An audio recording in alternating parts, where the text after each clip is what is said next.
Le sommet de l'IA, c'est un sommet un peu paradoxal parce que c'est à la fois une organisation qui avait l'air un peu dépassée par l'ampleur de ce qui se passait dans Paris, il y en avait dans tous les sens. Et puis il y avait aussi une vraie effervescence avec énormément de gens, donc un petit côté South by Southwest sans le dire, un peu improvisé. Le tout quand même avec une très forte présence de la République française, de l'État, des institutions, l'école polytechnique, les affaires étrangères. Donc il y avait une mobilisation qui était propre à des opérations qui sont gérées au plus haut en France par la présidence de la République. Et là, je pense que c'est intéressant de voir le clip que le ministère de la Culture a fait pour présenter l'action de l'État, voilà.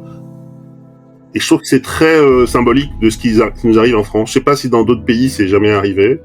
Aujourd'hui, l'intelligence artificielle est bien plus qu'une innovation technologique. C'est une véritable révolution industrielle qui redéfinit notre rapport à la culture. Elle soulève des questions inédites et fondamentales. Et on y voit des extraits d'œuvres qui ont été souvent aidées, financées par la culture. Lors de l'organisation des Jeux Olympiques, des défis logistiques et opérationnels ont pu être relevés grâce à l'IA, rendant l'événement plus performant et accessible. Donc l'IA traditionnelle, Du château de Versailles, et puis des exemples... modéliser et préserver ce joyau du patrimoine mondial, offrant une nouvelle manière de le découvrir et de le valoriser.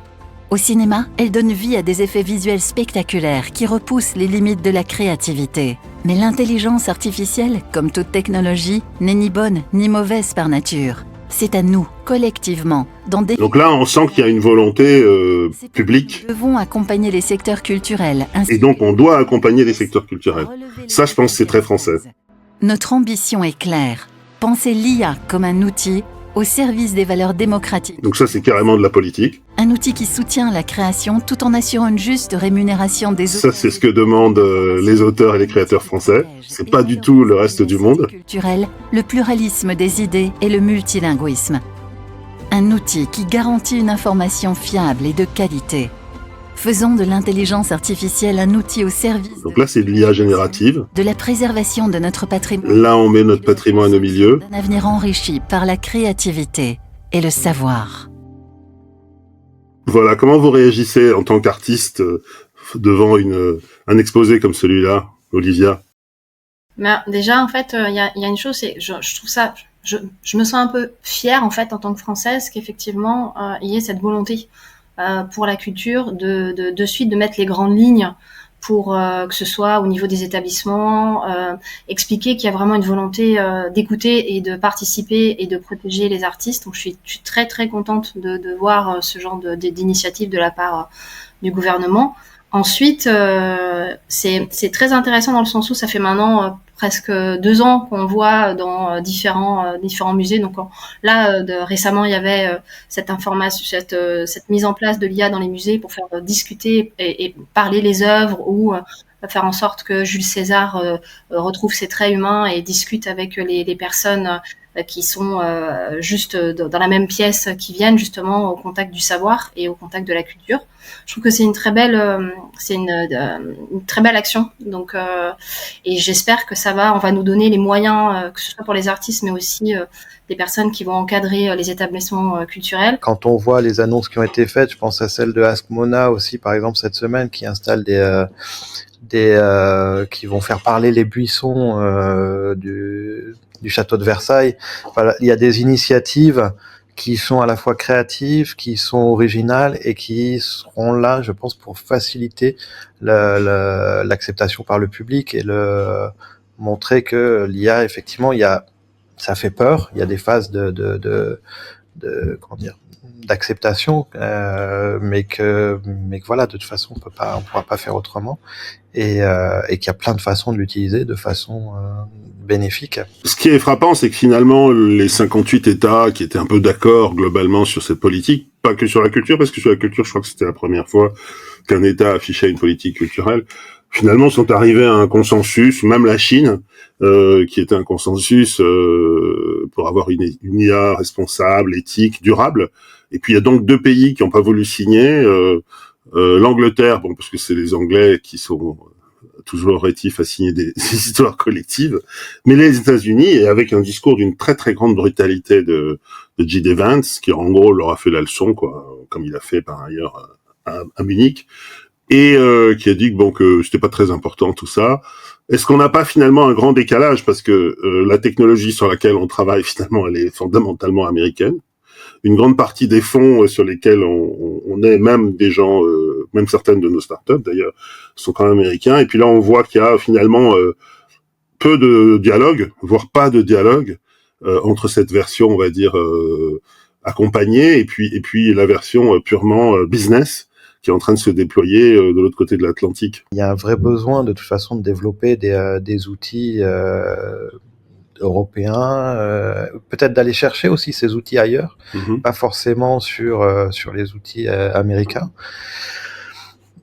et que ça va probablement peut-être déclencher justement des recherches, des réflexions, et parce qu'on a des outils qui sont potentiellement très bien, et peut-être il faut peut-être encore quelques temps pour les développer, pour accompagner ces gens-là, pour prendre conscience qu'il y a un potentiel.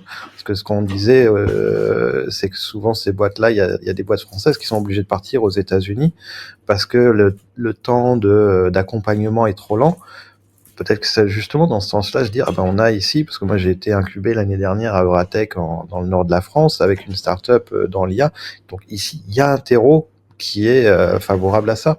Juste pour rebondir ce que disait Dimitri, je pense qu'on a toujours été bousculés en fait. Quand ça a été pour Internet, on savait que nous en fait on avait en face les projets, les GAFAM, quoi qu'il arrive.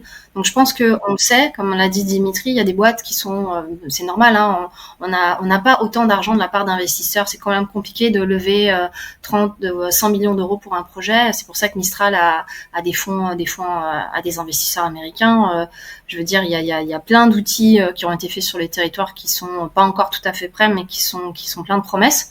Je pense que le fait de toute façon, voilà, les États-Unis, l'Angleterre, voilà, ça a toujours été comme ça. Donc nous, ça doit juste nous motiver encore plus à trouver des solutions. Et c'est vrai qu'en France, on est assez débrouillard pour ça.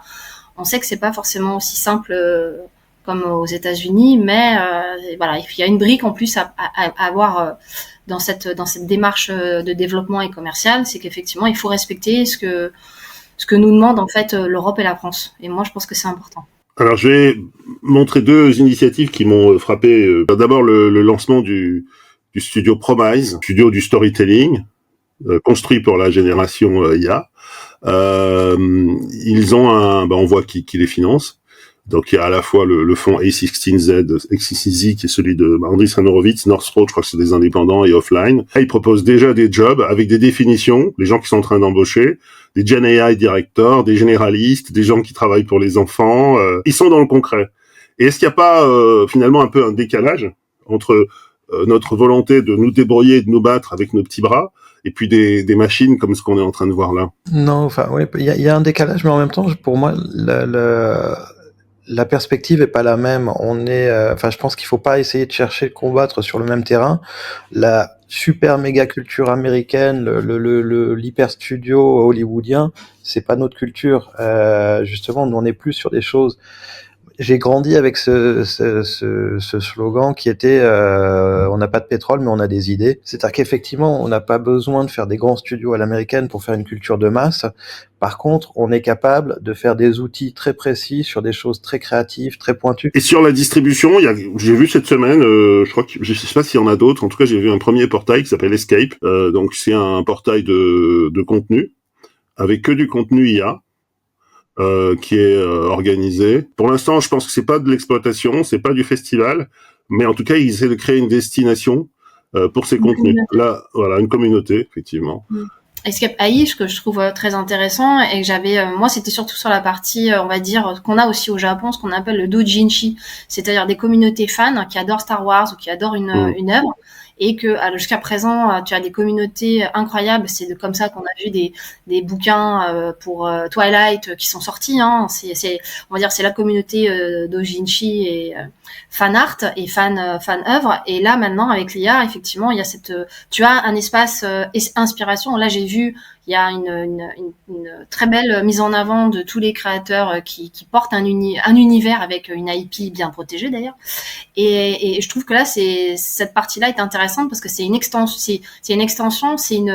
tout simplement une nouvelle porte justement sur les nouveaux formats et pour l'entertainment court format ou justement pour cette jeune génération qui a tout simplement un pinceau supplémentaire pour rendre hommage ou pour créer. Donc après, comme l'a dit Dimitri, c'est à nous après à un moment donné de se positionner par rapport au rouleau compresseur, mais je trouve que c'est quand même une très belle initiative et j'aimerais bien que ça se développe, qu'il y ait au moins une plateforme comme ça qui se développe en Europe. Je trouverais ça vraiment intéressant. Ouais. Oui, c'est ça. En fait, c'est une course. On n'est pas obligé d'être le premier à partir de la course. L'important, comme dans la fable de La Fontaine, c'est d'arriver. On n'est pas obligé de faire la course en tête. Ça montre bien qu'il y a finalement deux vitesses. Et qu'il faut qu'on aille très vite, à la fois pour éviter que nos talents soient aspirés, parce qu'il serait vite. Oui, ça oui. C'est les mettre tout de suite en avant, enfin les valoriser. Exactement. Ce qui est important, et de prendre conscience que que ce soit dans la création, dans la tech, dans tout ça, il faut les conserver, faut les valoriser pour pas qu'ils partent à l'étranger, et justement pour valoriser aussi des identités différentes, valoriser des approches différentes. Et parce que ces approches différentes, si on n'est pas capable de les reconnaître nous-mêmes, les Américains seront capables de les reconnaître et de les aspirer, comme tu dis.